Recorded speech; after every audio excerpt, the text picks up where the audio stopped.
Hi everyone, ನಾನು ನಿಮ್ಮ ಸಂದರ್ಶಿನಿ ಸ್ವಾಮಿ. ಮಾತೆಲ್ಲ ಮುಗಿದ ಮೇಲೆ ಧ್ವನಿ ಒಂದು ಕಾಡಿದೆ. ಕಥೆಯ ಮುಂದುವರಿದ ಭಾಗ. ಅದಕ್ಕೂ ಮೊದಲು ನನ್ನ ಕಥೆಗಳು ನಿಮಗೆ ಇಷ್ಟವಾಗಿದ್ದರೆ ತಪ್ಪದೆ ಕಮೆಂಟ್ ಮಾಡಿ, ಲೈಕ್ ಮಾಡಿ, ಶೇರ್ ಮಾಡಿ. ಹಾಗೆ ನನ್ನ ಚಾನಲ್ಗೆ ಹೊಸಬರಿದ್ದರೆ ಸಬ್ಸ್ಕ್ರೈಬ್ ಆಗಿ ಪಕ್ಕದಲ್ಲಿರುವ ಬೆಲ್ ಐಕನ್ನ ಕ್ಲಿಕ್ ಮಾಡಿ. ಇದರಿಂದ ನನ್ನೆಲ್ಲ ಕಥೆಗಳ ನೋಟಿಫಿಕೇಷನ್ ನಿಮಗೆ ಸಿಗುತ್ತೆ. ಸೊ ಬನ್ನಿ, ಕಥೆಯ ಮುಂದುವರಿದ ಭಾಗನ ನೋಡೋಣ. ಎಪಿಸೋಡ್ 27. ಇಂದಿನ ಸಂಚಿಕೆಯಲ್ಲಿ ಪುರೋಹಿತರು ಮಗು ಹೆಸರೇನಮ್ಮ ಎಂದು ಭವಿಷ್ಯನ ಕೇಳಿದ್ರೆ, ಪುರೋಹಿತರ ಮುಂದೆ ಮಗುವಿನ ಹೆಸರು ಗೊತ್ತಿಲ್ಲದ ಹುಡುಗಿ ತ್ರಿಶೂಲ್ ಕಡೆ ನೋಡಿದ್ಲು. ತ್ರಿಶೂಲ್ ಆಶ್ರಿತ್ ಪುರೋಹಿತ್ ಎಂದ. ಮುಂದೆ ಪುರೋಹಿತರು ಮಗು ತಲೆ ಮೇಲೆ ಕೈ ಇಟ್ಟು ಮಗುವಿನ ಹೆಸರು ಮತ್ತೆ ಹುಟ್ಟಿದ ದಿನಾಂಕ ನೋಡಿದ್ರು. ತ್ರಿಶೂಲ್ ಮುಂದೆ ಮಗು ಕೃಷ್ಣನ ಜಾತಕ ಹೋಲುತ್ತೆ. ಅವನಿಗೆ ಎತ್ತವರ ಪ್ರೀತಿ ಸಿಗೋಲ್ಲ. ಅವನು ಹುಟ್ಟಿದ್ದು ಒಂದು ಕಡೆ ಆದರೆ ಅವನು ಬೆಳೆಯೋದೇ ಬೇರೆ ಕಡೆ. ಅವನಿಗೆ ದೇವಕಿ ಎತ್ತವಳಾದರೂ ಯಶೋದೆ ಅಂತ ತಾಯಿಯಿಂದ ಅವನಿಗೆ ಪ್ರೀತಿ ಸಿಗೋದು. ಇವನಿಗೆ ಗ್ರಹಬಲ ಚೆನ್ನಾಗಿಲ್ಲ. ಹಾಗಾಗಿ ಮಗು ಹುಟ್ಟಾಗಿಂದನೂ ಬರೀ ಅನಾರೋಗ್ಯದ ಸಮಸ್ಯೆ. ನೋವಿನಲ್ಲೇ ನರಳ್ತಿದೆ. ಮಗು ಇನ್ನೂ 1 ವರ್ಷ, ಸ್ವಲ್ಪ ಹೀಗೆ, ಆಮೇಲೆ ಸರಿಯಾಗುತ್ತೆ ಎಂದರು.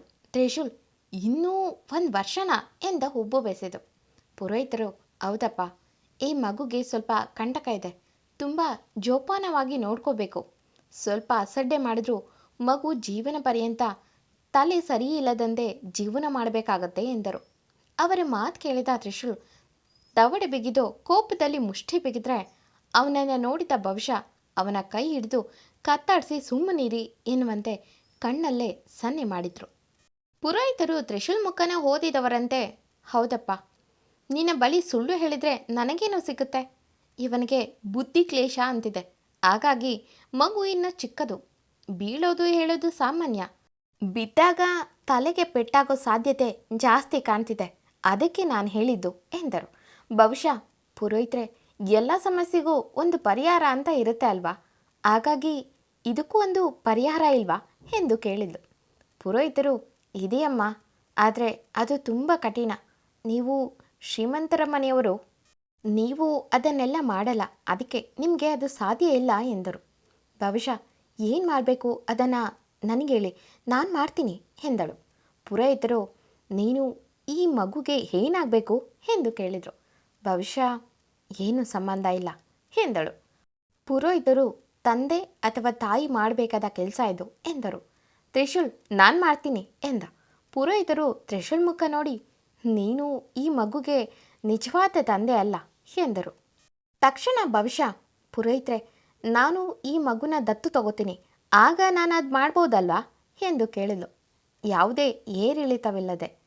ಆ ಮಾತು ಕೇಳಿದ ತ್ರಿಶೂಲ್ ಒಮ್ಮೆ ಭವಿಷ್ಯ ಕಡೆ ನೋಡ್ದ. ಅಷ್ಟೊತ್ತಿಗೆ ಪುರೋಹಿತರು, ಆಗ್ಬೋದಮ್ಮ, ನಾಳೆ ಮುಂಚಾನೆ ನಾನು ಪೂಜೆಗೆ ತಯಾರಿ ಮಾಡ್ತೀನಿ. ನೀನು ಮಗುವಿಗೆ ತಾಯಿಯಾದರೆ ನೀನು ಆ ವ್ರತನ ಮಾಡ್ಬೋದು ಎಂದರು. ಬಹುಶಃ ಸರಿ ಎಂದು ಮಗುನ ಎತ್ಕೊಂಡು ಹೆದ್ಲು.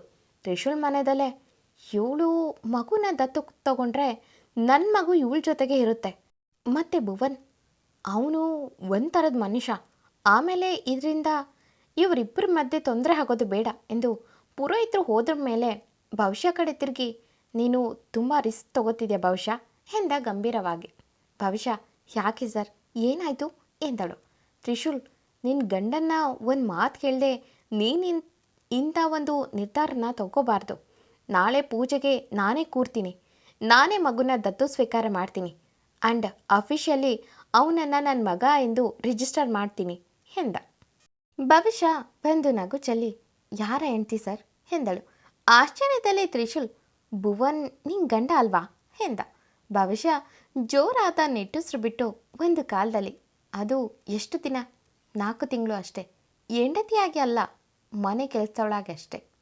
ನಾನು ಡೈವರ್ಸಿ, ನನ್ನ ಜೀವನಕ್ಕೆ ಬೇಡದೆ ಬಂದ ವ್ಯಕ್ತಿ. ಹೇಗೆ ಬಂದರೋ ಹಾಗೆ ಹೋದ್ರು ಅಷ್ಟೇ ಎಂದಳು.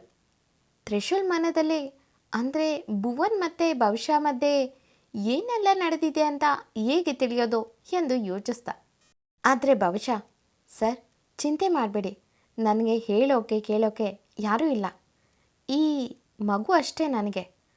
ಅವರ ಅಮ್ಮ ಇದ್ದಿದ್ರು ಅಷ್ಟು ಚೆನ್ನಾಗಿ ನೋಡ್ಕೊಳ್ತಿದ್ರೋ ಇಲ್ವೋ ಗೊತ್ತಿಲ್ಲ, ಬಟ್ ಈ ಮಗುಗಾಗಿ ನಾನು ಏನು ಮಾಡೋಕ್ಕೂ ಸಿದ್ಧ ಎಂದ ಹುಡುಗಿಗೆ ತನ್ನ ಅಕ್ಕನ ಮಗುವೇ ನೆನಪಾಗುತ್ತಿದೆ. ತ್ರಿಶೂಲ್ ಮಗನ ಗುಬ್ಬಚ್ಚಿಯಂತೆ ಬಚ್ಚಿಟ್ಟುಕೊಂಡು ಹೋಗುವ ಹುಡುಗಿ ನೋಡಿ, ಈ ಹುಡುಗಿ ಒಂದು ರೀತಿ ನನ್ನ ಯೋಚನೆಗೂ ನಿಲುಕದ ಹುಡುಗಿ. ಅಂದರೆ ಭುವನ್ ಹೇಳಿದ್ದು ಸುಳ್ಳು? ಇವರಿಬ್ಬರ ಮಧ್ಯೆ ಡೈವರ್ಸ್ ಆಗಿದೆಯಾ? ಅಂದರೆ ಭುವನ್ ಹೇಳಿದ ಪ್ರಕಾರ ಭವಿಷ್ಯ ಅವನ ಮೊದಲನೇ ಹೆಂಡತಿ, ಮಾಯಾ ಅವನ ಎರಡನೇ ಹೆಂಡತಿ ಎಂದು ಯೋಚಿಸಿ ಯಾರಿಗೋ ಕಾಲ್ ಮಾಡಿ ಭವಿಷ್ಯ ಮತ್ತು ಭುವನ್ ವಿಷಯ ನನಗೆ ಗೊತ್ತಾಗಬೇಕು, ಅದು ಕೂಡ ಬೆಳಿಗ್ಗೆ ಒಳಗೆ ಎಂದ. ಈ ಕಡೆ ಭವಿಷ್ಯ ಮಗುಗೆ ಚಳಿ ಎಂದು ಹಾಗೆ ಮಗುಗೆ ಬ್ಲ್ಯಾಂಕೆಟ್ ಒದಿಸಿದ್ರೆ ಉಸಿರು ಕಟ್ಟುತ್ತೆ ಎಂದು ಮಗು ಮೇಲೆ ಕೈ ಹಾಕಿ ತನ್ನ ಮೊಳಕೈ ಸ್ವಲ್ಪ ಎತ್ತರಿಸಿ ಮಲಗಿದ್ಲು.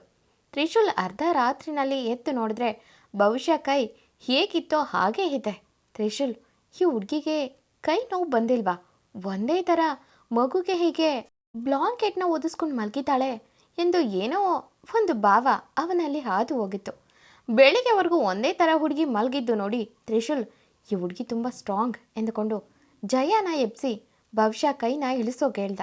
ಜಯ, ಪಾಪ ಸರ್, ರಾತ್ರಿ ಪೂರ್ತಿ ಹೀಗೆ ಮಲಗಿದೆ ಹುಡುಗಿ ಎಂದು ನಿಧಾನಕ್ಕೆ ಭವಿಷ್ಯಳ ಕೈ ಇಳಿಸಿದಾಗ ಭವಿಷ್ಯ ಮುಖ ಕಿವುಚಿ ಎಂದು ಕೈ ಕೊದ್ರಿದ್ಲು.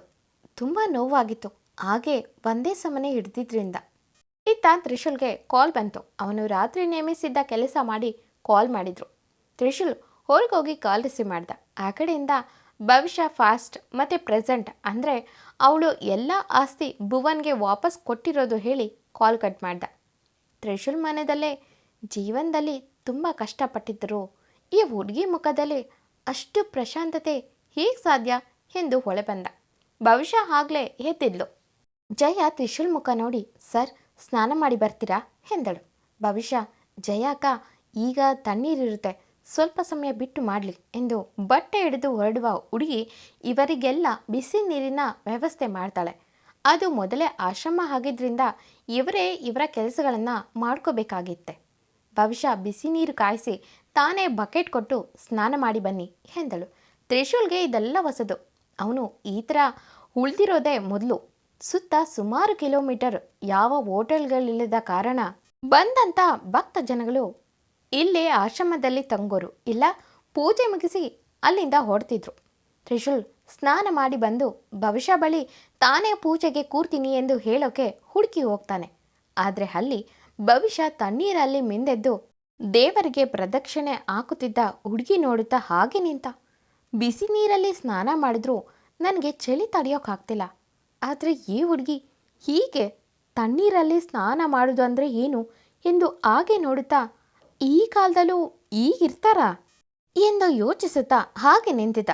ಅವನೇ ಹಿಂದೆ ಬಂದ ಪುರೋಹಿತರು, ಏನಪ್ಪ ಹಾಗೆ ನಿಂತೆ ಬಿಟ್ರಿ ಎಂದರು. ತ್ರಿಶೂಲ್, ಅಲ್ಲ, ಈ ಚಳಿಲಿ ತಣ್ಣೀರಲ್ಲಿ ಹೀಗೆ ಭವಿಷ್ಯ ಎಂದ. ಪುರೋಹಿತರು, ಒಂದು ದಿನಕ್ಕೆ ಹೀಗಂದ್ರೆ ಹೇಗಪ್ಪ? ಆ ಹುಡುಗಿ ಸುಮಾರು ಒಂದು ವಾರದ ಮೇಲಾಯಿತು ಹೀಗೆ ಸ್ನಾನ ಮಾಡಿ ಅಲ್ಲಿದೆಯಲ್ಲ ಅಷ್ಟು ಶಿವಲಿಂಗಕ್ಕೆ 101 ಬಿಂದಿಗೆ ನೀರು ತಂದು ಹಾಕಿ ಪ್ರದಕ್ಷಿಣೆ ಹಾಕುತ್ತೆ ಎಂದರು. ಅದನ್ನು ಕೇಳಿದ ತ್ರಿಶೂಲ್, ಹೌದಾ, ಯಾಕೆ, ಏನದಾರ್ಕೆ ಎಂದು ಕೇಳ್ದ. ಪುರೋಹಿತರು, ನೀವು ಕರ್ಕೊಂಡು ಬಂದಿದ್ರಲ್ಲ ಆ ಮಗುಗೆ ಯಾವ ತೊಂದರೆನೂ ಆಗದಿರಲಿ ಅಂತ ಎಂದವರು.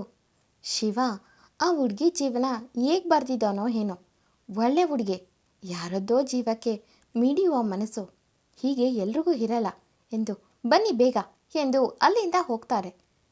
ಅವ್ರ ಮಾತು ಕೇಳಿದ ತ್ರಿಶೂಲ್ ಕಣ್ಣಲ್ಲಿ ಭವಿಷ್ಯ ತನ್ನ ಮನೆಯಲ್ಲಿ ಇದ್ದ ಹುಡುಗಿಗಿಂತ ತುಂಬ ಒಳ್ಳೆ ಹುಡುಗಿ, ಒಳ್ಳೆ ಗುಣ ಇರುವ ಹುಡುಗಿ ಎನಿಸಿತಾದರೂ ಆ ಹುಡುಗಿಗೆ ನನ್ನ ಮಗು ಮೇಲೆ ಯಾಕಷ್ಟು ಅಕ್ಕರೆ ಅನ್ನೋದು ಮಾತ್ರ ಗೊತ್ತಾಗಲಿಲ್ಲ.